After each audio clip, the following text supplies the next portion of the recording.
Fala galera, beleza? Sejam bem-vindos aí a mais um vídeo do nosso canal. Vídeo de hoje a gente vai trocar uma ideia sobre o HGBS. Vamos acompanhar aí o relatório dele, ver como é que tá a recuperação e assim como a grande maioria dos fundos de shopping, não tá 100%. Sempre tem um ativo ou outro ali que fica um pouco para trás e tal. Enfim, faz parte, né? Faz parte, portfólio de praticamente quase 20 ativos, então isso vai acontecer mesmo. Temos alguns dados aqui, a taxa de administração dele baixinha, né? 0,60, quem diria. Para quem não conhece a história, né? Essa taxa é baixinha porque esse fundo já foi da Credit Suisse. E aí o pessoal, o Freitas e outros funcionários lá da Credit Suisse saíram, criaram uma gestora própria. E aí eles foram lá e fizeram uma proposta para fazer um takeover no fundo. Foi um takeover muito tempo atrás, e aí veio com essa taxa baixinha e o pessoal aprovou e tal. Enfim, é isso aí. Patrimonial do fundo está em R$217, hein, vai. E cota de mercado tá a menos de 190, hein? Quem diria? Esse fundo que chegou a quase ficar acima do VP, agora deu uma cedida, a gente vai acompanhando. São 91 mil cotistas e uma ABL de 182 mil metros quadrados, né?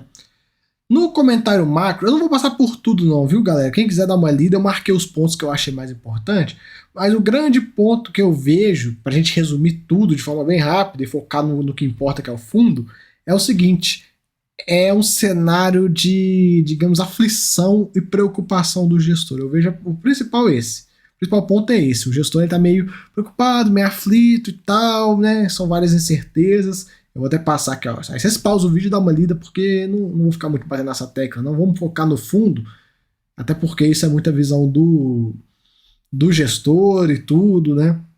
De toda forma, ele se mostra aí meio preocupado. A gente vai acompanhando. E até um ponto só que vale a pena para a indústria de tesouro de fundo imobiliário é o seguinte: ele coloca aqui que acredita que o processo de redução da Selic deve ser iniciado pelo Banco Central no primeiro semestre do próximo ano. Eu acho assim até meio otimista, mas vamos monitorando aí. O juros real está bem alto, né? Enfim. Aqui um pouco dos dados do mercado de shopping center, a gente consegue ver um crescimento de faturamento de 8% em relação a 2019. Tá aí meio que estagnado nesse patamar de 7, 8%. Isso não é do portfólio do fundo, viu, pessoal? Do portfólio total do Brasil, né? Da média do Brasil. A vacância continua em queda, vai chegar no final do ano e tal, Natal, a galera vai aproveitando, montando suas lojas aí. Então vem caindo bem. E eu gosto desses dados porque é uma referência para a gente utilizar tem outros fundos, né? Um pouco dos destaques do portfólio. Tivemos um volume de vendas de R$ 1.099 por metro quadrado, que dá aí um crescimento de 12,2%, considerando o portfólio atual contra o portfólio de 2019, até porque o portfólio cresceu. E se você considerar o portfólio atual, né, o atual versus só pegar dados atuais e 2019, o crescimento de 13,9%, isso mostra que o portfólio atual melhorou, né, o fundo.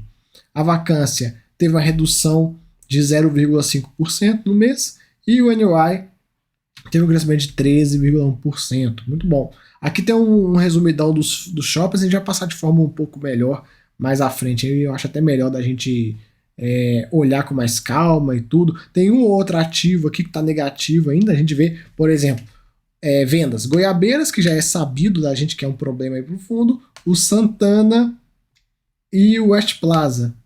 E já no caso do NOI, ele já está até positivo, que é bom. Mas o Santana e o Goiabeiras aí em patamares né, não tão legais. Mas paciência, galera.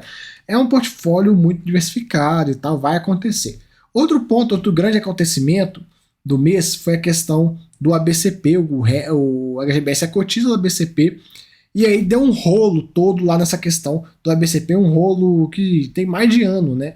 Foi lá em 1º de setembro, a Rio Bravo, que é a administradora do ABCP, recebeu uma autuação da Receita, alegando que o fundo deveria ser tributado. É que você sabe, tem questão de lei, que o fundo tem que ser tributado e tudo mais. Ele explica aqui, né? Ele coloca o seguinte: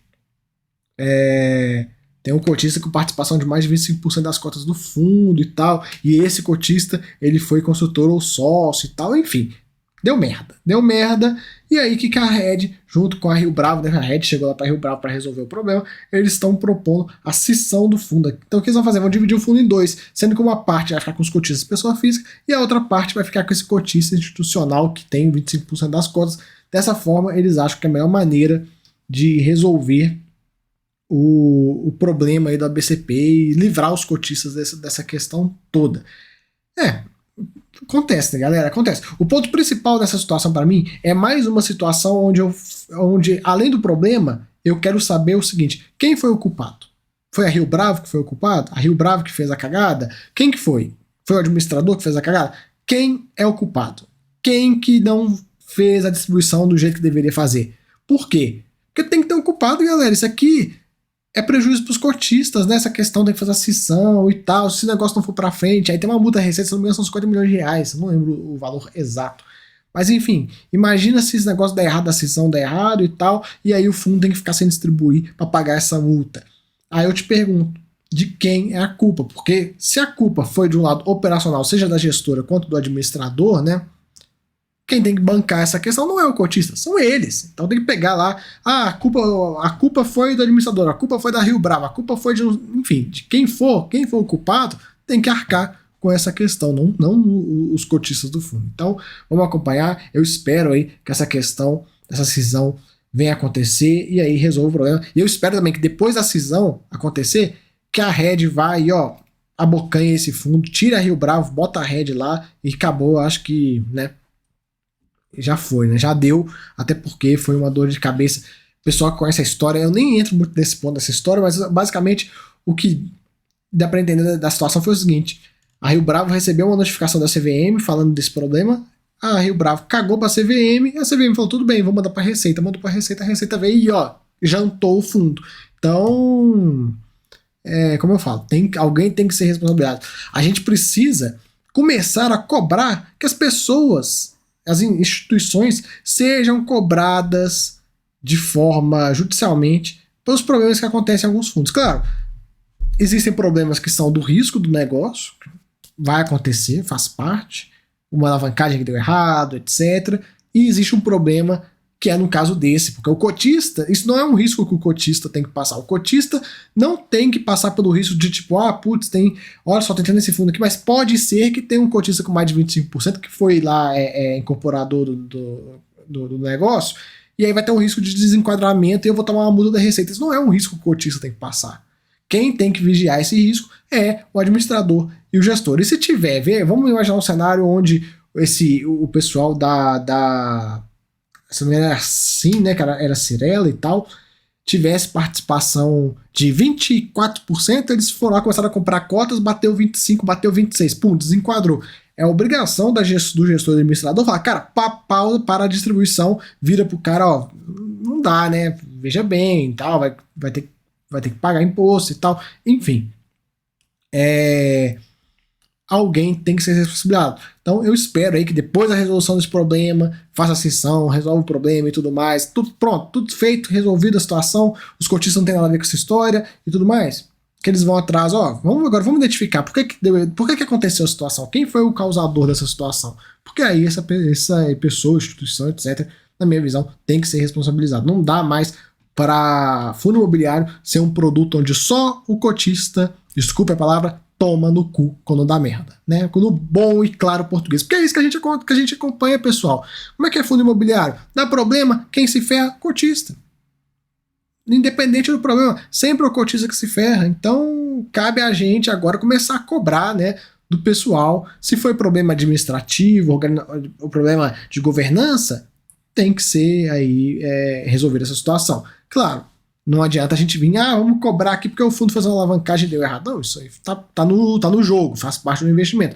Mas problemas ligados à governança, administração, o cotista não tem como saber. Imagina, você vai entrar no fundo, claro, não tem como a gente saber porque a gente parte do princípio de vamos investir no produto, tá todo mundo fazendo a coisa da forma correta. Do outro lado, vocês sabem, né, assim como eu, que tem certas gestoras que eu simplesmente pego e risco da lista. Eu prefiro, para não ter esse tipo de situação incômoda. Então eu prego, vejo uma gestora, vejo uma situação como essa, uma outra qualquer situação, eu pego minha listinha de gestores, que eu já fiz até vídeo mostrando isso pra você, e pego a gestora e falo assim, ó, pum, tá lá, tá rebaixada, não compro mais fundos da gestora, se eu tiver outro fundo da gestora eu pego e vendo, e acabou, segue a vida. Não tenha amor ao fundo. Se você vê uma cagada acontecendo em outro fundo, uma cagada, um problema, enfim, que você julgue interessante, cara, olha e fala, não vou ficar. São 400 fundos imobiliários pra gente escolher. Vai ficar aí aturando gestão que tá fazendo coisa errada? Não faz sentido. Lembrando, não tô falando que a Rio Bravo tá fazendo nada de errado e tal, tô só comentando que caso tenha ocorrido algum problema desse e tal, foi problema de governança, aí, né, vai ter aí o culpado. Beleza? Não tô acusando ninguém, hein? Antes que venham querer encher a porra do meu saco. Enfim, fundo distribuiu 1,40 por cota. No mês teve um resultado de 1,37. O rendimento foi em 40, um pouquinho acima, né? Usou um pouquinho das reservas. Ele vem aí nos últimos meses. Tem mês que ele usa reserva, tem mês que ele não usa. Mas agora dá para ver que o fundo parece que vai estacionar nesse patamar de 1,40. A gente vai monitorando. Ele tem um lucro acumulado muito, muito bom ainda, né? De R$ 1,54 por cota. Tá sossegadaço. A taxa de interna de retorno, se a gente pegar, né, o retorno total do fundo desde o início, é gigantesco, até porque o fundo é antigaço, né? Esse fundo é um dos fundos imobiliários mais antigos que tem. Aqui, ó, deixa eu pegar aqui o valor da cota sem rendimento, esse aqui, ó. O fundo deu aquela alta brava e depois deu aquela mergulhada. Mas faz parte, né? Acontece. Vamos seguindo. Liquidez é boa, tem nem o que falar. Aqui que é mais um gráfico melhor, né? A gente consegue ver lá. Ela subiu e ó, mergulhou. São 17 ativos, sendo 11 de forma direta, 5 através de cotas de outros fundos imobiliários. Gostaria muito de ver a Red dando takeover nesses caras, incorporando eles todos ao HGBS, né? Infelizmente, o gestor já falou que não faria isso, mas quem sabe, né? No futuro aí, morder esses fundos todos aqui e passar eles para dentro do HGBS, né? Vamos lá. A evolução da renda imobiliária está indo bem. Nos últimos meses vem ficando aí acima de 13 milhões, 12 milhões e tal. Tá indo, né? Tá indo. E aqui temos os indicadores operacionais de forma consolidada. Venda no metro quadrado, a gente já comentou sobre ela lá atrás. E o destaque do portfólio foi o Shopping Novo Hamburgo, Moca, Vila Lobos e São Bernardo. A gente já tá ligado nesses caras. A vacância teve uma leve queda, né? A evolução do NOI tá indo, pessoal, tá indo, né? A gente vê aqui, mês após mês, o fundo se recuperando. Como eu já falei com vocês, estou bem curioso para ver os dados de dezembro, viu? Dados de dezembro para mim vão ser bem interessantes de ver. Falar um pouco de cada um dos ativos agora. Shopping Penha apresentou um resultado operacional, incluindo o orçamento 12,8% superior a 2019, muito bom. As vendas estão indo aí acima de 19, legal. O fluxo verde continua abaixo, normal, característico. A vacância vem caindo devagarinho. A vacância, né, de inadimplência vem caindo devagarinho, né, quase zerando. E a vacância também, né, veio caindo aqui, mas ainda está alta. West Plaza, resultado operacional tendo um crescimento de 2,2%. No ano, o acumulado está um resultado negativo ainda, né? Está um pouquinho atrás. Mas se tirar alguns valores não recorrentes, já fica positivo. Então, legal. Vendas ainda um pouco atrás, tsunami fluxo de veículos também, inadimplência caindo forte mês após mês, a vacância tá alta pra caramba, né? 11%, cara, bem alto, tem que trabalhar nisso aí. Desde a pandemia que o fundo ficou nessa vacância elevada. Aqui no Moca, que é um dos destaques, vendas estão indo super bem, o resultado operacional também indo super bem, quase 40% superior a 2019, né? Vendas indo bem, estacionamento quase empatando, né? A gente sabe que o estacionamento está com esse problema ainda. A inadimplência negativa, ele está recuperando créditos passados que deixaram de ser pagos e a vacância é super baixa, né? Muito bom. São Bernardo, tivemos também um crescimento operacional muito bom, de quase 30%, e teve uma redução da vacância aí com algumas novas operações que entraram, umas novas lojas. Vendas 12,9% superior, estacionamento continua abaixo, a inadimplência ainda está alta, né? Vamos ver se ele consegue jogar para valores negativos, e a vacância que foi a grande surpresa que teve essa queda forte aí no mês. Tivoli, olha só, hein? Crescimento no NOI de 36%, cara, indo super bem mesmo. Vendas também estão legais. Fluxo de veículos está quase lá. Inadimplência praticamente zerada e a vacância também. Cara, muito bom. Vila Lobos também está indo super bem, ó, 17%, o resultado do shopping 17% superior. E vendas também indo super bem. Fluxo de veículos, vocês estão vendo que é uma característica ainda não ter superado, né? A inadimplência bem baixinha e a vacância também. Legal, né? Legal. O Praça da Moça aqui é o destaque do portfólio nos últimos anos e já vem superando os indicadores pré-pandemia. Resultado 12,7% superior a 2019 e as vendas a gente pode ver por aqui, ó, 17% superior a 2019, fluxo de veículos também abaixo, mas normal, característico. A inadimplência ainda subiu um pouquinho, ainda está um pouquinho alta, né? Se pegar aqui 2019 estava bem mais baixo, mas a vacância está em patamares assim excelentes. E lá em 2019 ele tinha vacância bem mais alta, né? Quem diria, fizeram um trabalho legal. No iFashion aqui, o Outlet está assim, explodindo, o resultado 43% aí acima de 2019 e a vacância tendo uma redução legal aí no mês. Teve umas movimentações, né? A Puma entrou, saiu outros inquilinos e tal. Aqui umas imagens. Vendas indo muito bem, fluxo de veículo continua baixo, né? De inadimplência super baixa e a vacância que teve esse salto, mas já baixando, vamos acompanhando, deve baixar forte, até porque é um ativo de qualidade. Santana, resultado ainda tá ruim, hein? Santana tá complicado, 17,8% inferior ao realizado em 2019, né? Só que o resultado operacional tá 2,3% superior, então tá indo aí no acumulado do ano, né? No mês aí o shopping deu uma brochada, né? A inadimplência aí, patamares tranquilos, mas a vacância tá um pouquinho alta. No Suzano, resultado maravilhoso de crescimento de 43% em relação a 2019, né? Destaque do portfólio. Vendas indo bem, fluxo de veículos também, mesma característica. Inadimplência negativa, recuperando créditos passados e a vacância aí em patamares super baixos. Goiabeiras, que é o nosso pequeno problema, né? Teve o resultado operacional negativo e tem um ponto, né? Foi realizado o pagamento de cobertura da inadimplência condominial referente a 2 meses, setembro e outubro, o que impactou negativamente o resultado do mês. Se a gente pegar aqui os dados, ó, deixa eu pegar aqui para vocês. Aqui, ó. Tivemos um valor bem elevado, né? De quase 1 milhão aqui. Isso aqui puxou bastante o resultado do ativo para baixo. Uma pena, né? Uma pena, mas enfim. A gente vai monitorando aí os próximos meses. Se ele conseguir fechar no 0 a 0 já tá lindo, só de não dar prejuízo. Olha lá, fluxo de vendas super baixo de veículos, nem tanto, até porque a galera usa o estacionamento lá, mas a inadimplência é super alta, vacância também é triste na situação do Goiabeiras. Lá no Franca, resultado, crescimento de 41,6%. Vocês estão percebendo, né? Tem o HGBS, a gente pode dividir em 3 camadas, assim, digamos, né? A camada dos shoppings que estão, assim, esculachando com 40%, 30% acima de 2019. Aquela camada no meio que tem resultados aí acima e tal, mas nada, tipo, explodindo, e a camada de baixo, que são os que estão negativo, né? Ou negativo muito próximo do zero ali e tal. Enfim, tá indo, né? Tá indo aí aos trancos e barrancos, o fundo vai indo, vai se recuperando. Não é fácil, né? Essa questão de pandemia foi foda para os fundos de shopping center. As vendas aqui do Franca estão em patamar de 3,3% superior a 2019, fluxo de super abaixo ainda, abaixo até 2021, hein?